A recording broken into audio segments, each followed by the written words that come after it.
Thanks for joining us here on Lab Coat Agents and Breakthrough Broker. We've got Mike Ferry with us, but Eric, go ahead and do the intro, my friend. You know, it's pretty good. It's pretty awesome. To all the Breakthrough Brokers and Lab Coat Agents on the call today, I'm super excited that we have Mike Ferry, some say the Godfather of coaching in real estate, which is pretty awesome. 40 plus years of real estate coaching, tens of thousands of clients, and a lot of wisdom brought to the webinar today. So Mike, thank you so much for joining us. I want to introduce the other two gentlemen to any of the Breakthrough Brokers on the call today. Tristan and Nick Baldwin, both co-founders of the largest, most interactive Facebook group for realtors.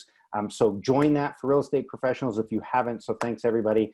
And we're gonna launch right in to the questions. Okay, Mike? So we're gonna get started, and I'm gonna ask the first one and we'll get going. Should we expect a substantial decline in the amount of business being done if this continues for a longer period of time? Well, first of all, I don't think there's any reason to believe it's going to continue for a long period of time. I mean, everybody is taking good, solid, common sense steps to try to limit the exposure to this terrible problem. So I would say this to you, if, in a worst case scenario, worst case, we're going to do 4 million transactions this year in the US.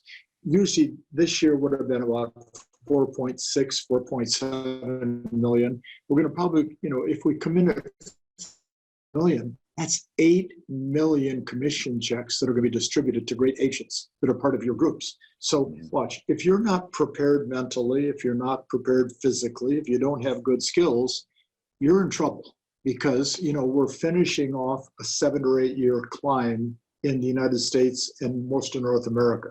So if you're not prepared, you're going to have a problem for the next 3 to 6 months.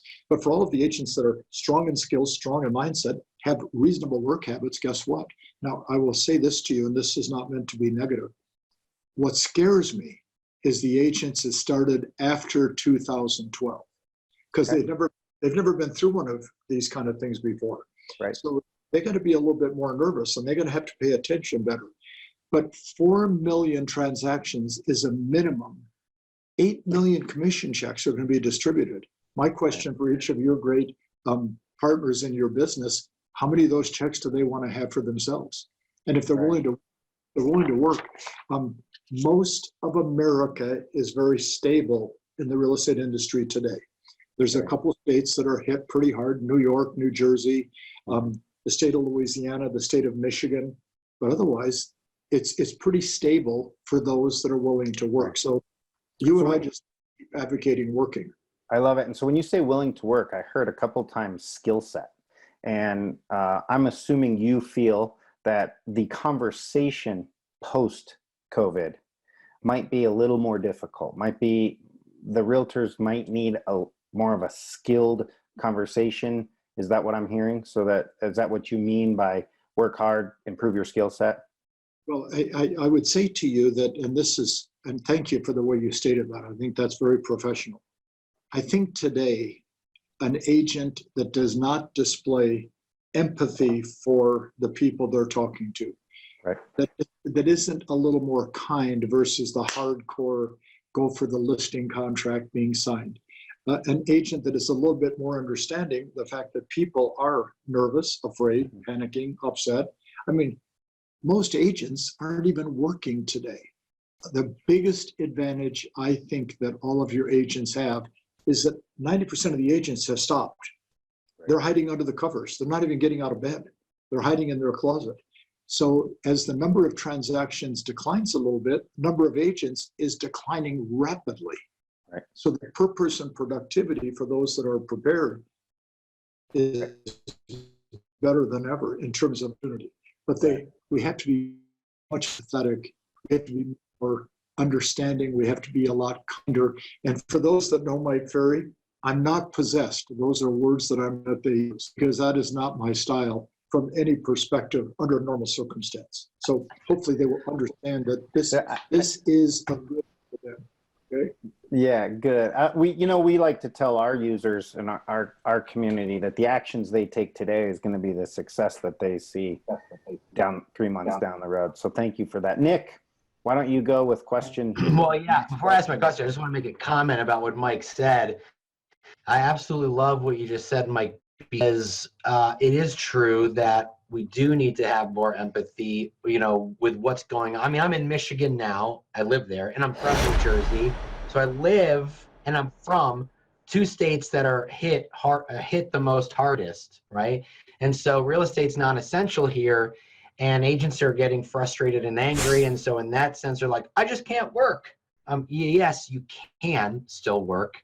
And you need to have empathy. You need to be sympathetic to what people are going through in this time. And those are the conversations that you should be having right now, because once we get out of this, before you know it, your pipeline is going to be full with people that appreciate you. And so we need to be focusing on that. So I highly agree. So I've been working out of my house, like everybody else. And I've actually found, since I've been working out of my house, I've been a lot more productive, but some people have a lot of issue with that. So what type of schedule should someone be following while they're at home right now to continue to stay productive? Well, I think the most important thing that we all have to recognize is the amount of distractions that we would generally have in a real estate office, okay, are in most cases a lot more than we would have working out of our home. However, the exception to that, the lady real estate agent that has a couple of children and a spouse at home now has a balancing act they have to do, because you're taking care of your children, you're taking care of your spouse, you're taking care of your home. So for the lady agent, you really, it's a much tougher thing than it is, for example, for most men who are now at home and that's permanent. So here's what I'm suggesting, okay?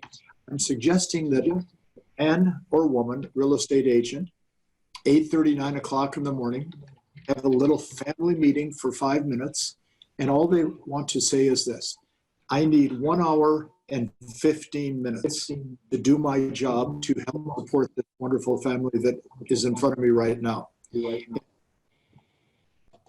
After that, we're going to spend the next 30 minutes doing the kids, making sure your spouse is comfortable, taking care of the house and meals. Then go back for another hour and 15 minutes. So just picture this. Can you imagine if every agent actually worked 3 hours and 45 minutes a day with a productive mindset and productive activities? Their business, no matter what the state is doing, is going to be just fine. So it's an hour and 15 minutes, 3 times a day is the schedule that I advocate for agents to follow. And that allows them to be with their families, to take care of themselves mentally, to do some type of exercise, whether it be walking around the house or walking around the garage or walking around the outside of the house. You've got to spend that hour and 15 minutes as often as you can. I love that, Mike. Great answer here. So let's go to the next one. But one comment here, you said you're giving a minimum to people. And I love that. Agents listening in, there's a minimum that you should be working. Yes. Instead of saying, hey, look, I'm going to work for 30 minutes or an hour. No, right? There's a minimum you should be working every single day, because like Mike said, people are curling up in fear and they're like, I don't know what to do, so I'm going to do nothing. Right.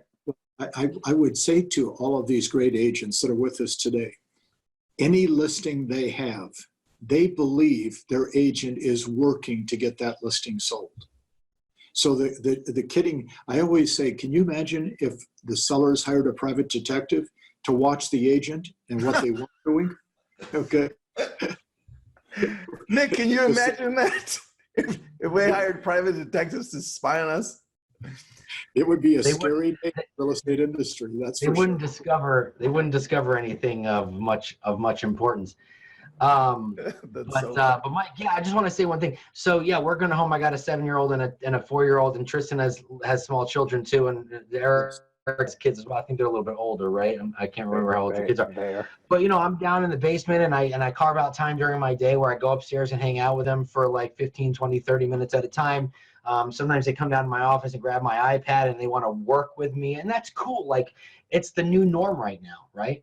So it's more life integration has been in your life. So, just get used to that.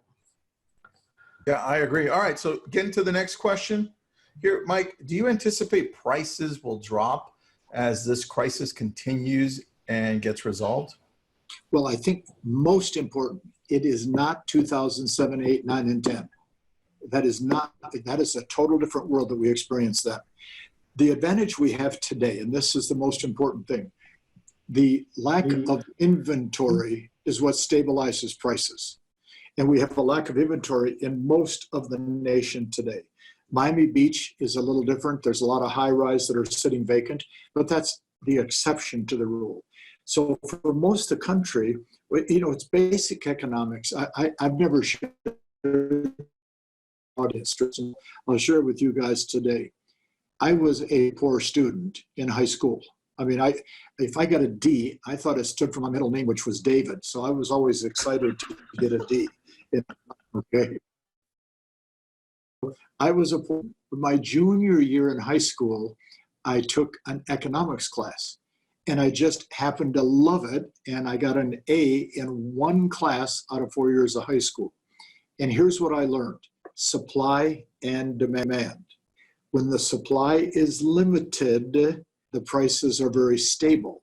When the supply is excessive, the prices fall. 2007, 8, 9, watch, California, Nevada, Arizona, Florida, most of the country was for sale. 7 million homes repossessed, trillions of dollars lost in equity. So what we have to understand is this is not that kind of a market. The market is going to remain stable because of the inventory being limited, which also means every agent that has the courage to take a listing today is pretty much guaranteed a paycheck. So therefore, the focus should be on listing property more than ever before. So I'm not concerned about prices. I'm concerned about agents taking listings, which is what the name of the game is. That's very true, man. Very true. I love how you said we should My focus on screen just listing. froze for a moment. So there you go. There you go. We're back. All right, We're Eric. back with you. I got it. Okay, so since a lot of the buying and selling public pulled back a little bit when the crisis started, Yes. what would you say to a realtor when they're dealing with a client or a potential client who has said, let's see where this goes. Let's reconvene in a couple months? Well, first of all, if the agents that are involved today with us are completely honest, only 10 or 15% of the prospects they talk to want to do something now. The majority always want to do something later on. Watch. In November, we had to wait till the holidays were done. In January, we had to wait until taxes were paid. When the taxes are paid, we have to wait till the kids get out of school. So the public has a built-in series of excuses. This one just happens to be, I want to wait till the virus has passed. So let's accept that as reality, because that's reality. So here's what I'm suggesting. Okay. You have bucket A for the people who want to do something now. Pay very close attention, because if you don't pay close attention, somebody's going to get a contract signed with somebody besides you. But bucket B is the one that we really have to focus on, because on bucket B, we have to really stay in communication with these people over the next 30, 60, 90 days. Because when one of you just mentioned, when the floodgate opens up in 90 days and there's a rush back into the marketplace with buyers and sellers, they're going to go to the agent they've been communicating with that is feeding them good information, that is feeding them market reports and neighborhood reports and market stats, etc. So the communication with your secondary leads is critical. But remember, of the secondary leads, there's always going to be a certain percentage that do something, and the major percentage never do. So don't get upset because people are not responding quickly. Human nature says only a small percentage do something on the spot. We're looking for those people every day. Right. Hey, Mike, I just want to make a quick comment about what you said. The objection now is I want to wait till, all this kind of gets less or goes away or whatever the thing is. So I think where we're making mistakes, because, during stuff like this, real estate agents all of a sudden become infectious disease experts, right? And they become scientists and doctors. So what we need to do is, you know what, Mr. and Mrs. Seller, I completely understand that. If you wouldn't mind, can I just let you know a little bit about what the market is currently doing right now? And then based on that, I'll leave it to you to make up your mind. That's it. just leave them with what the market's doing. Don't say, oh, don't worry about it. People are wearing masks. It's not a big deal. We shouldn't even get into that. Market's doing this. If you want to sell, this could potentially happen. But if you want to wait, that's okay as well. Would you agree with that? 100%. Thank you for just supporting what I've been saying. Cool. You want me to go next, guys, or do you want to go next? You go for it, Nick. Yeah, go ahead, buddy. Awesome. All right. So, all right. Let's see. So, we're becoming we're becoming industry versus more face-to-face, right? So a lot of agents are doing Matterport and video and so on and so forth. So what do you think this means for the long run? Do you think this is going to last? Do you think it's a fad? Be something that a buyer and seller will potentially choose as an option? What do you think it's going to do? That's going to do for that part of the industry? Well, I think first of all, if we were to look at the transactions being done nationally today, 20% of all the transactions being done have always been done virtually. It was phone or fax, okay? Today it is Zoom, FaceTime, all these wonderful technologies that we can use. But I think what we have to understand is, a best example I can give you is for more than 10 years, because my business, I have to travel to Europe, to Russia, US, Canada, etc. And I travel all the time. So my business has always been done virtually. I've been using DocuSign since the day it started because it was such a big relief than faxing and overnight expressing documents to me to be signed. So there's nothing new with what we're doing today. However, agents, please don't get upset, are somewhat antiquated when it comes to technology.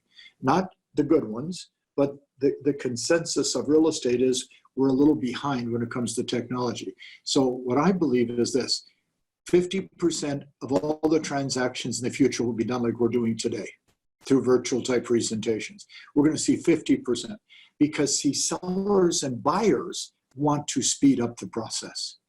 Okay, they want to make it quicker than it's been done in the past.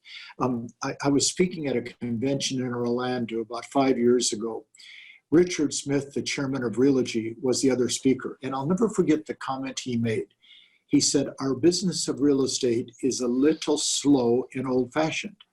You can walk into a car dealership and you could buy a brand new Bentley for $200,000 and do it in 30 minutes.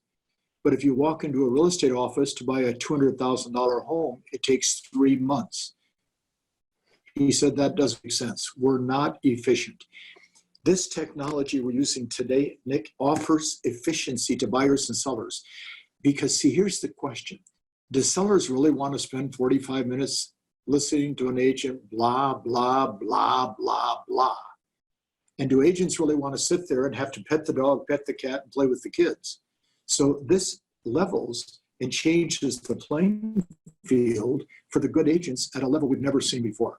Now watch, I'm 75 and I am so excited about this technology today because it allows me to become more efficient in my business. I could never, think about, okay, now just watch this, guys and gals. Since March 15th, I've done 86 webinars around the US and Canada since March 15th, 86. If I had a supersonic jet, it would be impossible to do it, okay? But this technology allows me to meet new people like Nick today, allows me to be exposed, to share ideas with people. Folks, this is our future, but here's the catch, okay? I want you all to pay attention. We role play and we practice scripts and dialogues. Let me restate, we should role play and practice scripts and dialogues. What I want agents to do today is every morning with another good agent, practice your scripts and dialogues like we're doing right here, where it's virtual, where you can really see the person. Because the challenge is now you're upfront, close, and personal. You can't hide anything, okay, today. This morning, I was doing one of these real early for a company in New Jersey. And one of the agents flashed on the screen and she didn't know how to use the camera and her angle was sideways. So her head was this way. And I'm thinking, well, am I going to turn my head over to talk to her or is she going to learn how to use her technology? learn how to use this wonderful advantage we have today. Yeah. I am Quick, Mike, I am Mike, I have so a quick question. future. I have a quick question. So when you are at the house and you're petting the dog and playing with the kids, you're building that rapport, that first level of like and trust. Yes. And I don't disagree. This is the new norm. So you're doing more virtual meetings. How do you build rapport at the beginning when you don't have time to play with the kids, pet the dog? What suggestions do you have for virtual rapport? So I'm going to throw an example at you, and nobody wants to hear this example. Okay. You walk out of your office or your home, you trip on the curb, you fall down, you break your ankle. We're there with you. We, of course, are concerned. We take our cell phone, we call 911. Your ankle's swelling, you're in pain. We're trying to comfort you. Ambulance comes, takes you to the hospital, to the emergency ward. You're laying on the table. All you're thinking is, fix my ankle. The doctor walks in and goes like this: "We're so excited to have you here today. We built this entire facility just to help people like yourself. And by the way, I need to say, that hairstyle on you, it really looks good. And by the way, these earplugs that you get, I got to get a set for myself and my wife. You don't want that done. You want your ankle fixed." So 50% of your sellers want rapport, 50% want the job done quickly. The pre-qualifying process will tell you which direction to go in. If you're honestly concerned about the quality of what you do, and you're honestly concerned about the listening skills of your sellers, and you pre-qualify, you'll know when you get to the house if you have to build rapport, or you'll know you can do it virtually and get it done just like that. So it's really a matter of deciding if you're willing to follow good basic sales. That's a great question. Thank you for bringing that. Absolutely. Tristan, I think I'm next, or you? I'm up, buddy. You go for it. Great question, dude. But Mike, knowing that social distancing will be in place for a while and that agents and the consumer are adapting to all of this tech, how, or who should we be prospecting to and talking to? Right? Because I hear the question is, well, I don't know who to call, or I ran out of calling my past clients. Now what? Right? So who should we be targeting? Well, first of all, and Nick knows this best, Michigan, New Jersey, New York, very tight restrictions on what they can do. And hopefully that will be loosened up very, very soon for everybody. But here's the catch. You can't overcall your past clients. You can't overcall your centers of influence, because these are people that really are counting on you for good advice. The money today, in my opinion, is this wonderful thing called a cell phone. Now, this was the enemy of our industry for the last 10 years. I don't want to call people. I'm not comfortable. I don't know what to say. I don't like people calling me, so I don't call them.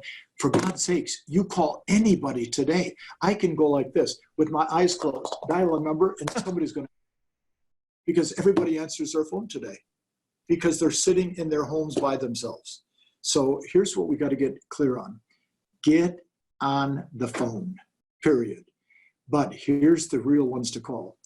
Around your listings and sales are the most vital calls you can make today. It allows you to show that you're active in the community.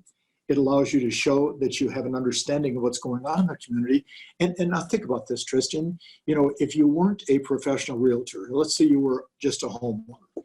Saturday morning, 10 o'clock, you and your wife in Westlake go to the shopping center. You see a Keller Williams sign in a front yard. Watch. I wonder if that home is as nice as ours. I wonder what they've listed for. I'll bet we could get more.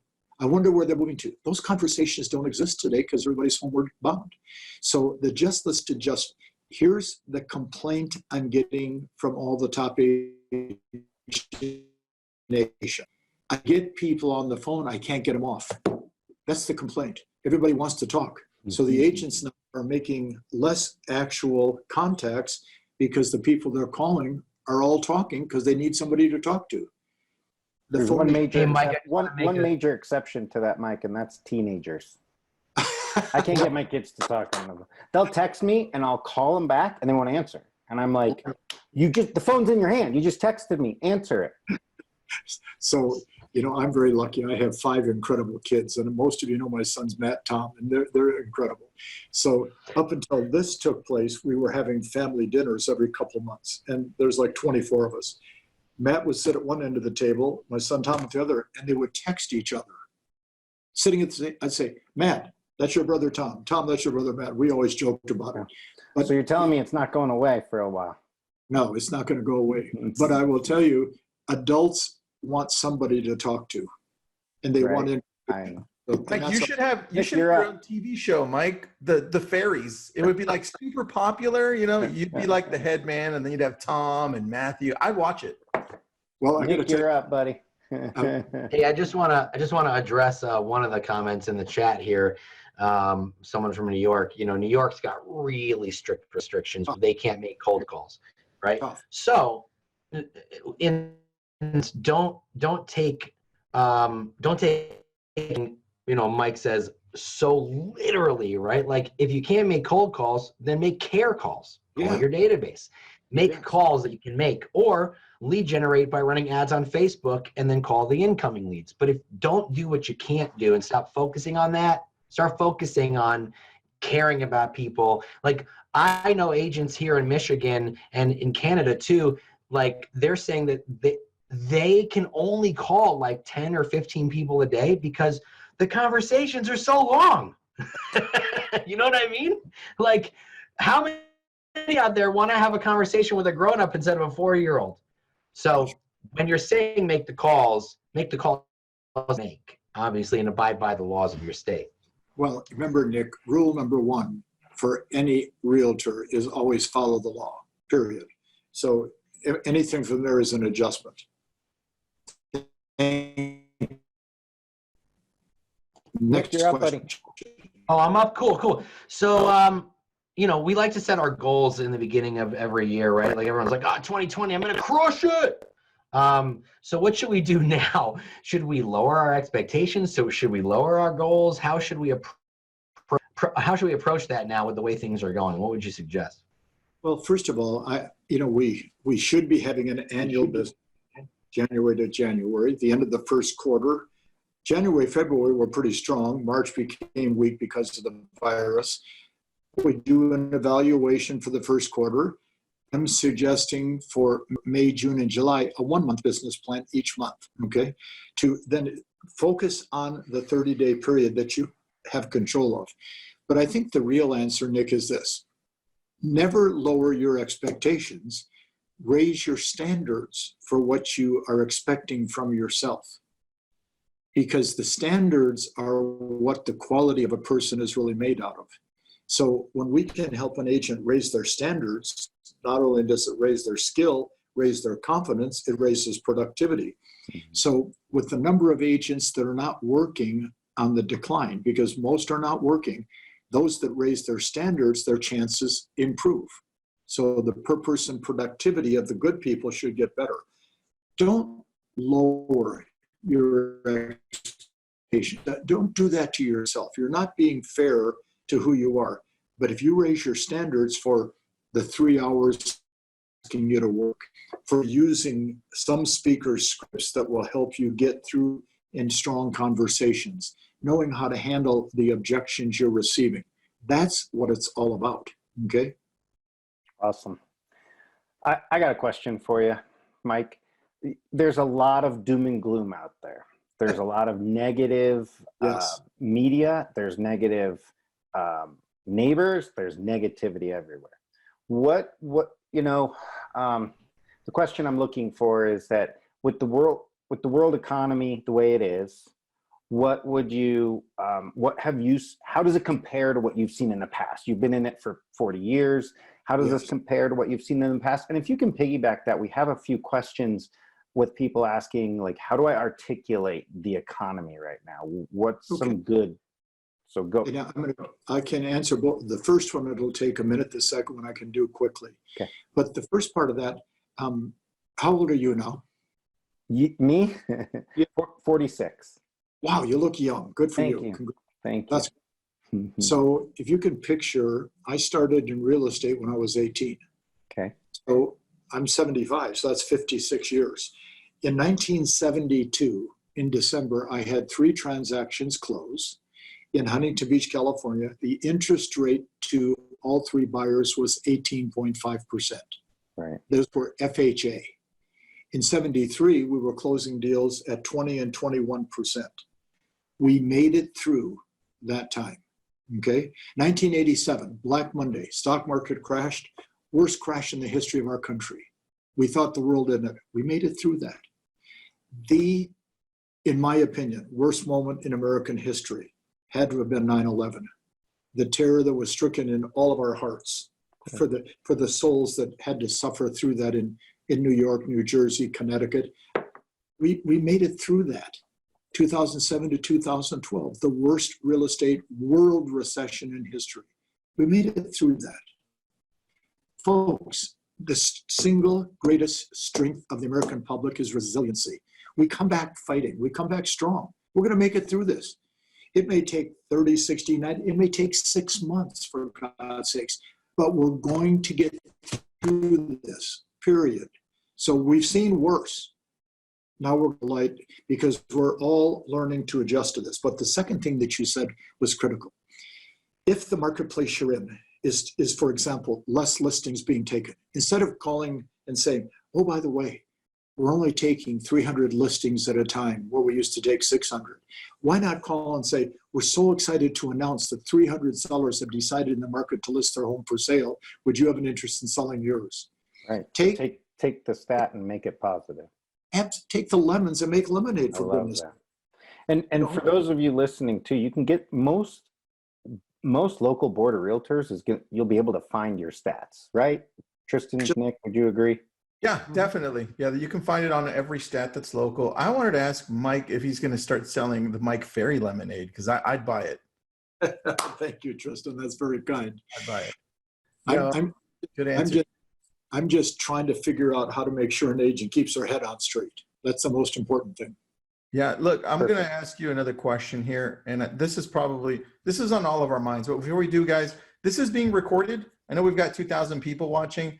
This is recorded, and we're going to post it into our Lab Coat Agents YouTube page. I'll put the link right there on the chat. Grab it right now. Subscribe. This way you can watch this when it goes live later today. And Eric is also going to email it to the database. So I know there's 451,000 of you. He's going to send it to all of you. So make sure you just get that. But Mike, here's my question. I remember going to one of your sessions like 8 years ago or 9 years ago. Sure. And you were talking about mindset, and you mentioned that over the years of being in this real estate world, as you know, practicing real estate and also doing what you do as a coach, you've learned to push out the negativity and the fear yes. into like small increments, so that it almost became very small. You're like, got it, get out. So what do you do to keep your mindset so strong and cut out the negativity and fear that a lot of agents have? Well, first of all, thank you for that compliment, because I like to think of myself as being the most positive influence that we could possibly have on a broker and an agent, because that's what our job is. That we're influencers in a positive manner. But I'm very lucky. Okay, the name Earl Nightingale, I'm sure, rings through with a lot of your listeners. I had the good fortune from 1966 to 1970 of working in Chicago with Earl Nightingale.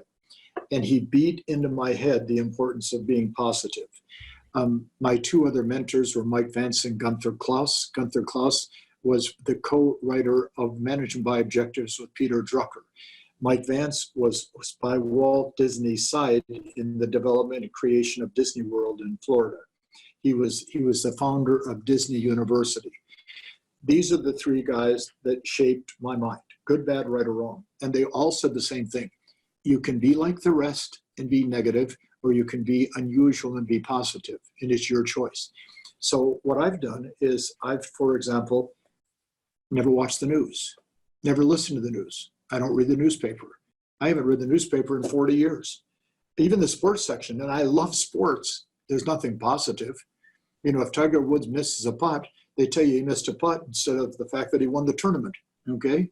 So, I do not listen to the news. Don't please accept this in the manner I want to say it, because I know what you guys are doing is important. But I'm very limited on social media because too many people have personal opinions that don't have any facts behind it.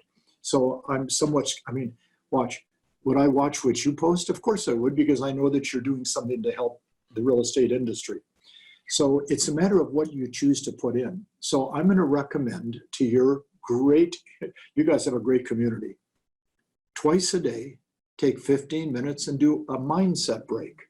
You pick up a good book for 15 minutes someplace in your home. You read 4 or 5 pages just to refresh your mind as to what you can do. Take your iPad and twice a day, just simply go online and listen to the Tony Robbins and Brian Tracy's and the Darren Hardys and the Zig Ziglars and the Earl Nightingales, all these powerful minds that have these messages that can help us get through the day better. But then I say something to you now that people always think I'm crazy, but every night around 8 o'clock, Sabrina and I was sitting on the couch after dinner, and I go to my iPad and I'll look up 2 or 3 comedians, and I'll watch comedians for 10 or 15 minutes. And I laugh until I get tears in my eyes, because I want to end my day on the same kind of a note I start my day. Because, when we get out of bed in the morning, we have a choice. And the choice is do something positive, do something productive, do something good, or we can sit there and moan and cry and feel sorry for ourselves. Folks, we have a choice. Let's just make sure we make the right one. But it is, as you said, I've been programming my mind for this moment for 75 years. This is what I've been waiting for, this kind of time, so we can have the kind of influence we have today. And I want to say to all of you, what you 3 are doing with your influence, keep up the good work. Thanks, Mike. One of the things I've seen what I've seen is through doing all of this, all the interviews and all the webinars, is that mindset right now is probably the most important thing to success. I think everyone we've spoken to has said the same thing. And if they don't say it, I see it. If they don't say it, they're saying, "Oh, I'm doubling down on calls. I'm doubling down on this." They're grinding it out, right? And Yes. There was a quote that I read once that said something like the secret of success of every man or woman is the fact that the successful create the habits that the unsuccessful don't like to do. That's and right. so that mindset is great. Thanks for talking about that. Speaking of mindset, some of you may know I was a police officer before I got into real estate. I have a degree in sociology, so I don't have a business degree or anything like that. So I read incessantly to try and just stay positive, stay focused, improve my skill set. What are you reading right now? What do you suggest that our viewers consume right now, whether it's reading or podcasts or anything like that? First of all, I'm very lucky because Earl Nightingale at age 20 said to me, if you're not reading 200 books a year, you're never going to have a fulfilling life. And I have to tell you, at age 20, I was reading Look magazine or, that kind of stuff. That was probably Playboy, to be honest with you. So at age 20, I was clueless, but I started reading, and I'm not saying this to brag, so don't get offended for any of your great listeners. I've read 10,000 books in the last 50 years, okay? All psychology, your degree, human relations, communication, sales, management, biographies, that's all I do is read. But there's one book that I recommend besides Think and Grow Rich, which I've read 100 times in my life. The second book that they all should get, and they have to go online to find it, is called The Essence of Success. The Essence of Success by Earl Nightingale. It is truly one of the great books, and it's so understated, okay? The Essence of Success by Earl Nightingale. As you know, he had a radio program in the Midwest for 30 years, and he had 40 million people a day listen to him on the radio. It was the biggest radio program in the world for probably 30 years. And he wrote 7,000 radio programs that were inspirational messages, and he picked his best 100. out of 7,000, put it in a book. Wow. And my wife and I have been reading that book. We give it to everybody. We share it with everybody. It is just a powerful book to read, to keep this working on a strong basis. Tristan, have you read that? I know you read a ton. I have not, but I just ordered it and I put the link on the chat box. So Okay. all of our Mike, I'll have that done too. I'm in. Thank you. Good. The buy now button on Amazon is Janice's worst nightmare, right, Tristan? Dude, love it. 100%, 100%. But hey, Mike, I love what you said about that, about positivity and your mental state. And you know, I know a lot of people because of the situations that we're in. But you know, and I've been very open about my personal mental issues and depression and anxiety. And so for me, I notice a direct correlation between my mood and when I sat down and like read a book for an extended period of time. So, you know, that's huge for me. Like, and sometimes I'll read, you know, sometimes for me, I don't want to necessarily sit down and read a book on leadership or how to be a better leader or blah, blah, blah. Sometimes I just want to read like that, you know, makes me laugh, or a book that makes my imagination, you know, run wild. Like right now I'm reading this silly book by a comedian, and it's not by any means something that's going to change my life, but it's putting me in that positive place that I need when I'm feeling anxious or down, you know, in times like this. So it definitely does help, and I definitely notice a direct correlation between the two. Good for you. Nick, I agree 1,000%. So may I recommend one other book that they may enjoy? Can I recommend one other book that they may Please. enjoy? Yeah. Of course. Mike Vance and a lady named Diane Deacon, Deacon, Diane Deacon. Mike Vance and Diane Deacon wrote a wonderful book, and it's really sold a lot. It was called Think Outside the Box. Okay, Think Outside the Box. And it's a story of creative thinking and how it applies to our lives. And it's a spectacular. We just ran into Diane probably about 2 months ago in New York City before all this started. And it was fun being with her because Mike Vance was one of my mentors all my life until they passed away. And Diane took over that company in that role.